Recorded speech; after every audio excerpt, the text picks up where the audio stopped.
తిరుపతి జిల్లా వాకాడ మండలం నీడుగుర్తిలో తాగునీటి కష్టాలతో ఇబ్బందులు పడుతున్నారు గ్రామస్తులు. తాగునీటి సమస్యలను పరిష్కరించాలని ఎంపీటీఓ తహసీల్దార్ కార్యాలయం ఎదుట ఆందోళన చేపట్టారు. అధికారులను నిలదీస్తూ నినాదాలు చేశారు. వాటర్ ఫిల్టర్ పాయింట్లతో వ్యవసాయానికి నీళ్లు తోడిస్తున్న కారణంగా 6 నెలల పాటు గ్రామానికి మంచినీరు సరఫరా కావడం లేదని అన్నారు. దాహార్తితో గ్రామస్తులు ఆందోళన వ్యక్తం చేశారు. ఇప్పటికైనా సమస్యలను పరిష్కరించాలని డిమాండ్ చేశారు. నిడుగుర్తి పంచాయతీ గ్రామ ప్రజలు ఉంది. మేమంతా 8 గ్రామాలకు సంబంధించిన వాళ్ళు.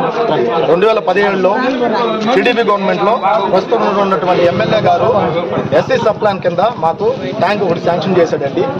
అక్కడి నుంచి మా గ్రామం నుంచి ఒల్లమెడ గ్రామం నుంచి మాకు మనపాలెం దగ్గర సుమారు 10 కిలోమీటర్ల దగ్గర బోర్ పాయింట్ అనేది కేటాయించడం జరిగింది. ఆ బోర్ పాయింట్ వేసిన పరిధిలో మొత్తం ప్రభుత్వ భూమి ఇంచుమించు 60 నుంచి 70 ఎకరాలు ప్రభుత్వ భూమి ఉందండి. ఆ రోజు అక్కడ మాకు కేటాయించడం జరిగింది. వేసిన తర్వాత క్రమేపా కొద్ది రోజులు జరిగే కొద్దీ అక్కడ ఆ పరిసరాల్లో ఉన్నటువంటి గ్రామస్తులు కొంతమంది శనగ, పుచ్చ సాగు చేస్తూ వస్తున్నారు, 3 కార్లు సాగు చేస్తూ వస్తున్నారు.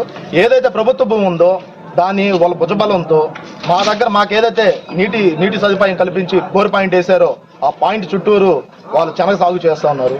అది చేయడం వల్ల ఏమవుతుందంటే మాకు